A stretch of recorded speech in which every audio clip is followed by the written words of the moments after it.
There's a particular kind of quiet that nobody warns you about. It doesn't show up when your life is falling apart. It shows up when your life is working. You did everything right. You built a career. You raised a family. You carried the weight year after year, and you carried it well. And then one ordinary morning, maybe in the car, maybe at the kitchen sink, maybe at 3 a.m. when the house is finally silent, you notice something you can't quite name.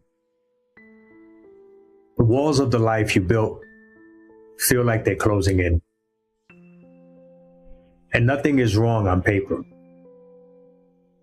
That's the strange part. Because on paper, you're fine.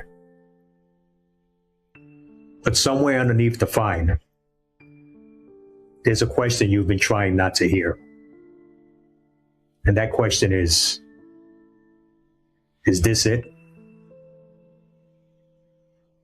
If you felt that, if you're feeling it right now, I want you to hear something before we go any further. You are not broken. You are not ungrateful. And you are not having a breakdown.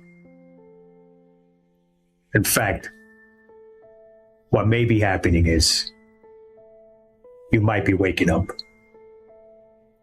So today, in this first conversation, I want to do something with that midlife restlessness that almost nobody does. We're not going to treat it as a decline. We're going to look at it as a problem, a real one, and the kind of problem that can actually be solved from the inside. I'm glad you're here. You're listening to The Quiet Knowing Within. I am your host, M.I. Gnosis.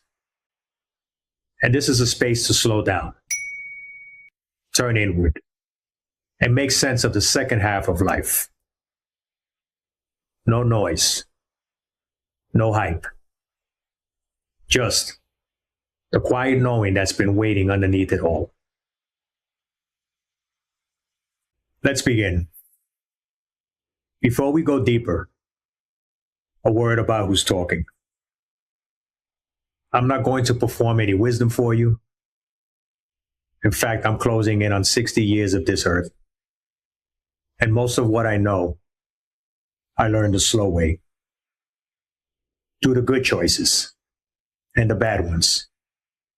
And the ones that cost me something. The last 4 years have gone into quiet, daily inner work. Not a weekend retreat, not a quick fix, but the patient kind. And the more I sat with it, the more I noticed one thing. The man who said, "I cannot teach you anything, I can only make you think," was correct. So I'm not here to hand you answers. I'm here to ask you better questions. Slowly. Slowly enough that you can actually hear yourself. Hear yourself respond. Everything we do on this podcast sits on that. Because naming it takes some of the shame out of it. You're somewhere in your 40s, 50s, or 60s. You're competent. People lean on you. If anything, you're too good at holding things together. And from the outside, your life looks like a finished house. But inside that house, something's gone quiet. Picture a man I'll call no name at all. Senior role, respected, the one who gets things done. He's not falling apart. He just feels flat. He's tired, even when he rests. His mind never really shuts off. And he keeps thinking, I've handled harder things than this. So why can't I fix this one? Now, picture a woman in the same season. Director of operations. The one everyone counts on. She looks like she has it all together. And she'll tell you, albeit quietly, inside I feel numb. She second guesses decisions she used to make in her sleep. And underneath it all, there's a fear she rarely lets herself feel. That if she ever slowed down, she'd feel everything she's been outrunning. And picture one more. A woman who built something of her own. The founder, the creative force, the one others lean on. She's rewarded for being capable. Yet, somewhere along the way, that capability became a cage. So much of what she built rests on beliefs she never chose. Borrowed ideas about what a good woman, a good leader, is supposed to be. And she looks at it all and wonders, is this actually mine? Or did I just pick it up because no one else would? 3 different lives, the same quiet. And here's what I've come to see. That quiet is not a sign that something is wrong with you. It's actually a sign that something is finally getting your attention. For decades, you were busy building. There wasn't room to ask the deeper questions. And now the building has slowed down. The kids are older. The career is steady. And into that space walks the very question you outran for 30 years. Is this the life I chose? Or the life I inherited? But that's not decline. That's actually honesty arriving.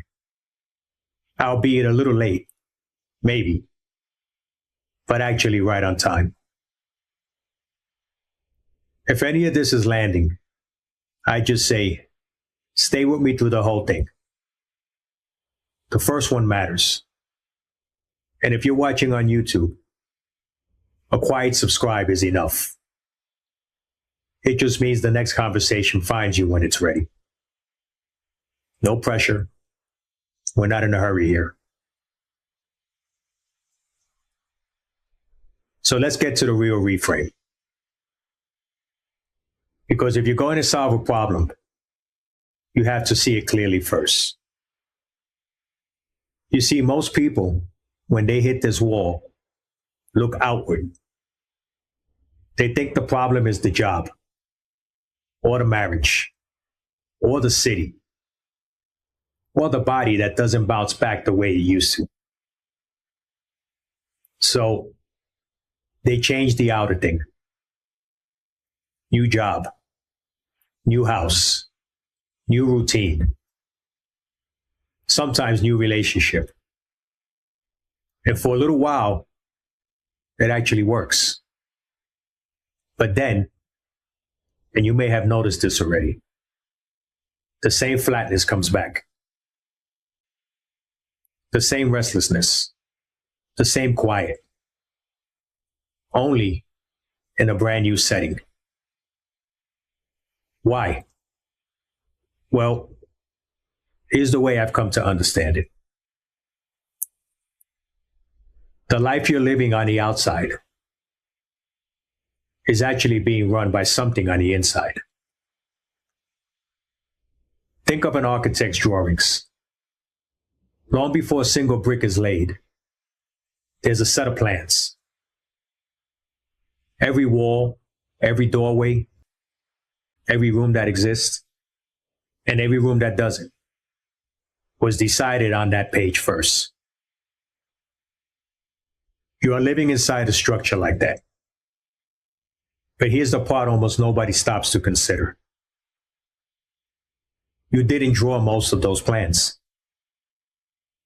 They were drawn for you. Early. By the time you were 7 or 8 years old, the basic design was mostly set.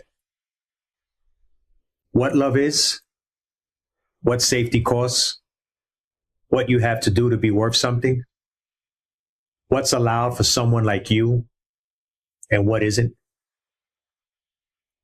You absorbed all of it before you could read a contract. And then you've been building on those plans ever since. The career, the relationships, the way you handle stress, the ceiling you keep hitting.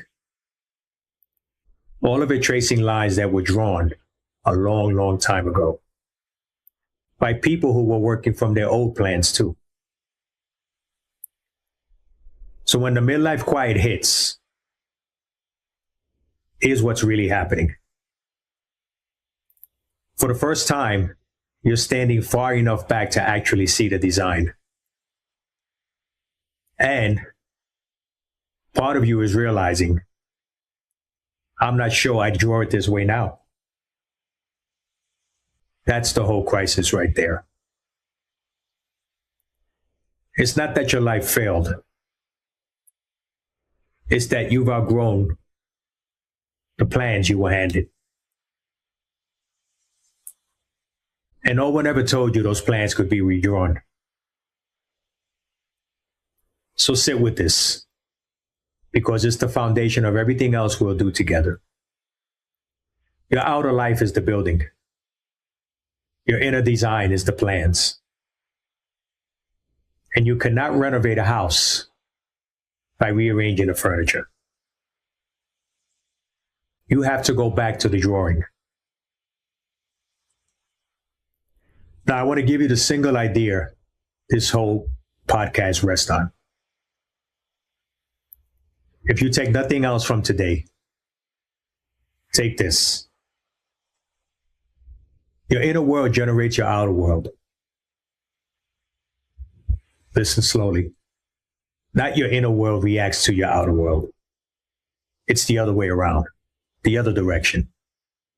The inside comes first. The state you live in, the beliefs you don't question, the stories you call just how I am, the feelings that hum underneath everything.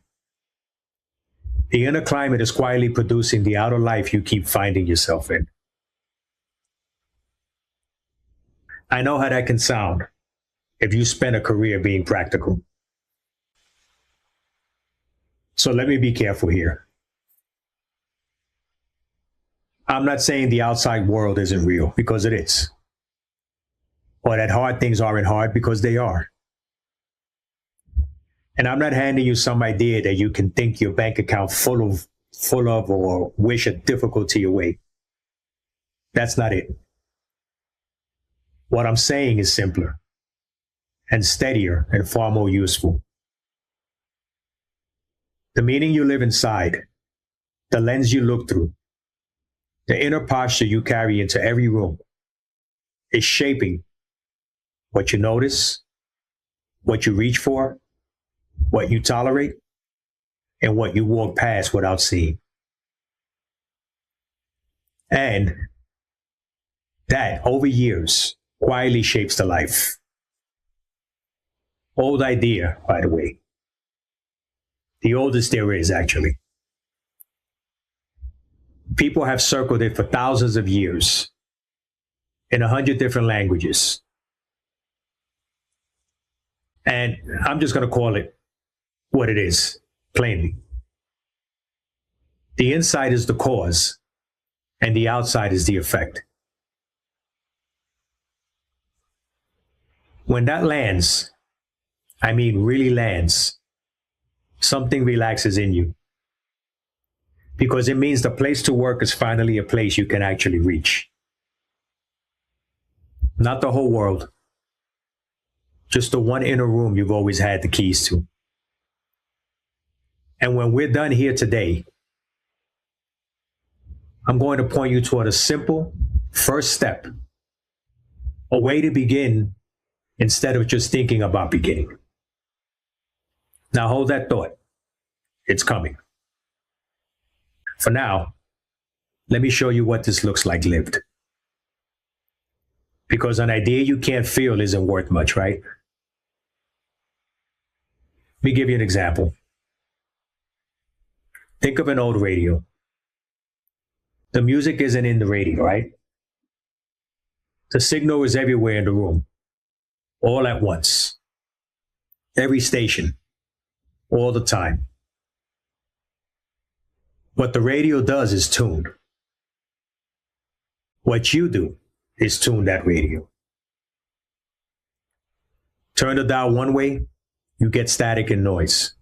Turn it another, the sound comes through clear. The station didn't change. The tuning did. Now, a lot of us spend our whole lives complaining about the music, while never once touching the actual dial. We say, this is just the channel my life is on. Resentment, pressure, low-grade dread. The same argument, on and on a loop.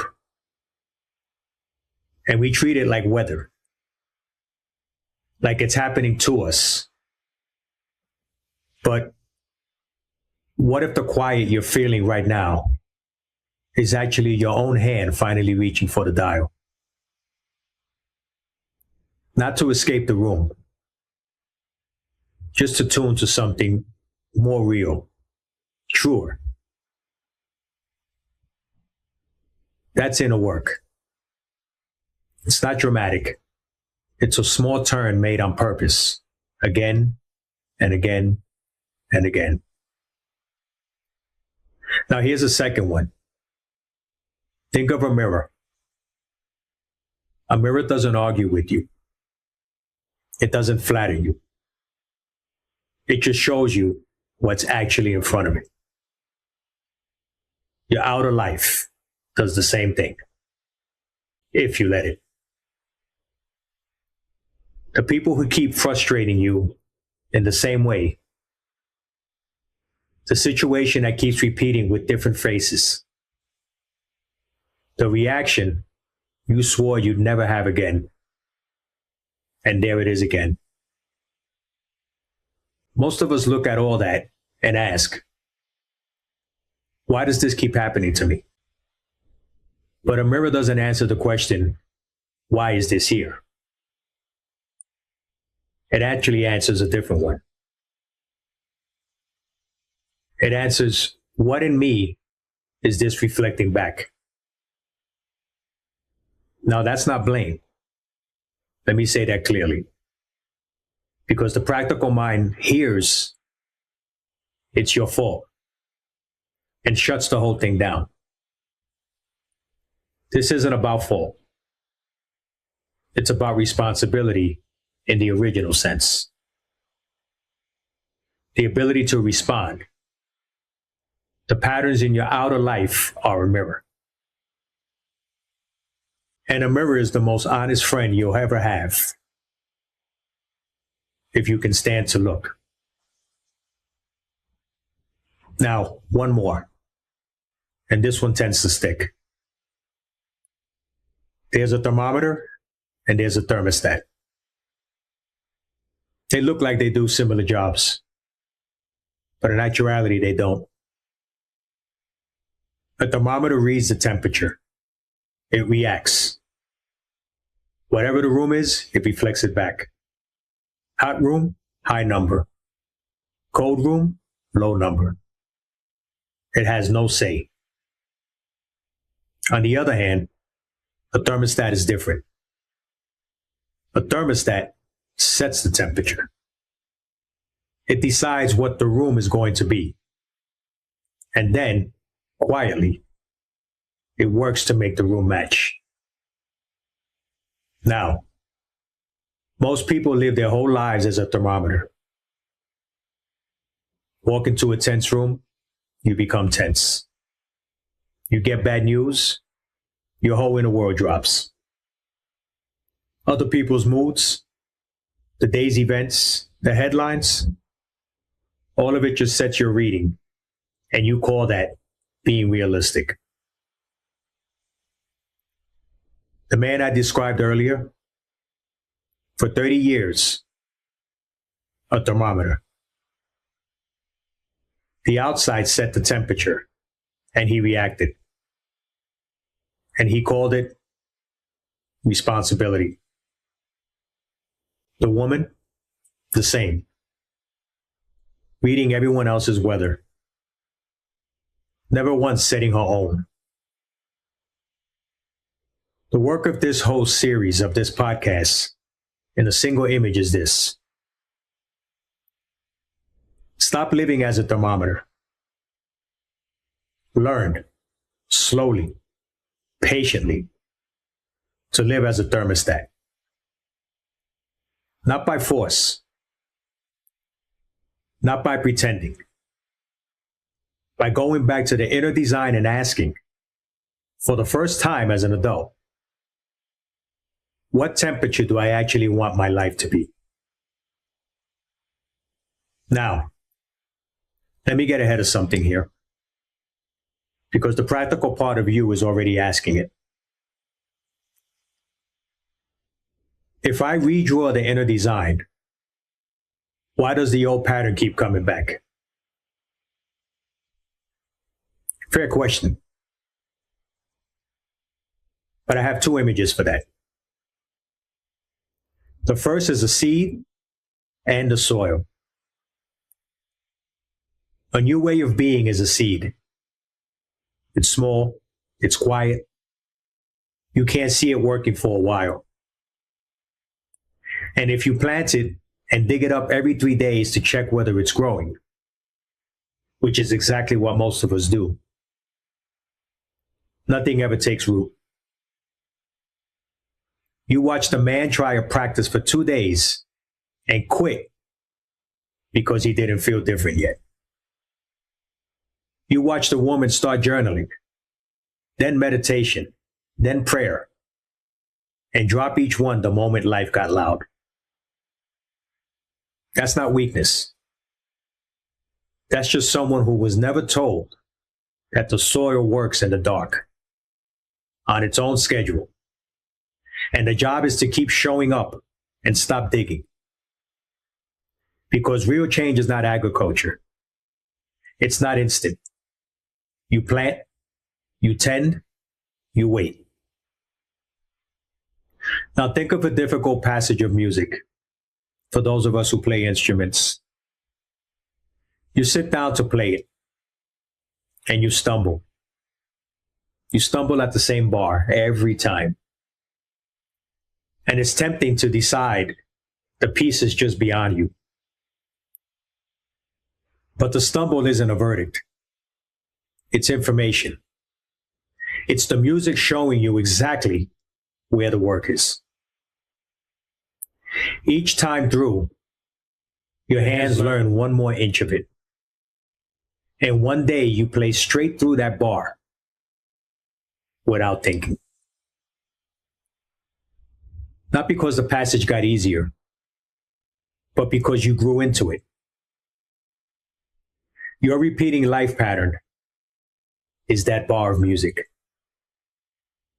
The same difficulty returns, not to defeat you, but because there's a phrasing you haven't learned yet.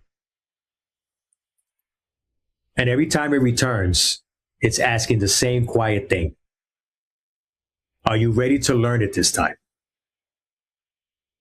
When you start to see your patterns that way, something shifts. The shame goes out of them, and the curiosity comes in. This, exactly this, is the kind of thing we'll keep walking through together. One conversation, one podcast at a time. Not as theory, as lived practice. So let me tell you where we're going. I'm not going to dump the whole map on you at once. That's the mistake almost everyone makes with inner work. Too much, too fast. All theory, no traction. But instead, over the next 12 weeks, we're going to take it the way the old teachers did. One principle at a time. There are a handful of old quiet laws that have always been running underneath your life, whether you knew their names or not. The way the inside becomes the outside. The way cause quietly becomes effect. The way everything in a life moves in rhythm. Rising, falling, rising again. So you stop panicking in the low seasons. The way the same energy holds two opposite faces. So what looks like your worst trait might actually be your greatest strength, badly aimed. You felt all of these. You just may not have had the words for them. And week by week, we're going to give them words. We're going to take them out of the realm of spiritual stuff and put them where they belong, into the ordinary hours of an ordinary day. The conversation with your kid, the decision you keep avoiding, the story you tell yourself at 3 a.m. That's the journey. 12 weeks, one old law at a time, each one a little redrawing of the inner design, and none of it requires you to become someone you're not. The goal was never to fix you. You were never broken. The goal is to help you stop building from plans you didn't draw and start living from a design that's actually yours. Now, here's where I'd love for this to not just be a nice idea you nodded along to and forgot by dinner. Because awareness without a first step is just a more sophisticated way of staying stuck. So here's the gentlest first step I can offer you. I write more of this, slower, deeper, over on my Substack. It's a quieter space than YouTube. A place to read, sit with a question, and stay connected as this journey unfolds week by week. You can find me at mignosis.substack.com. That's mignosis.substack.com. The link's in the description. And if you're watching here on YouTube, a quiet subscribe just means the next conversation finds you. No pressure, only an invitation. Before we close, if this resonated, if something in here named the thing you've been feeling but couldn't quite say, then you're exactly the person these conversations are for. You don't need more answers. You've consumed plenty of answers. What you may need is better questions. Ask slowly enough that you can finally hear your own response. So let me leave you with one to carry into the rest of this week. Not to solve, just to live with. If your outer life is reflecting your inner design, what is it quietly trying to show you right now? Don't rush it. Let it sit with you in the car, at the sink, in the quiet you used to be afraid of. That quiet was never your enemy. It was the knowing. The one that's been waiting patiently underneath everything you built. This was the first conversation. There are 11 more ahead, and I hope you'll walk them with me. Until next time. Be gentle with yourself. Stay honest. And keep listening for the quiet knowing within. I'll see you in the next one.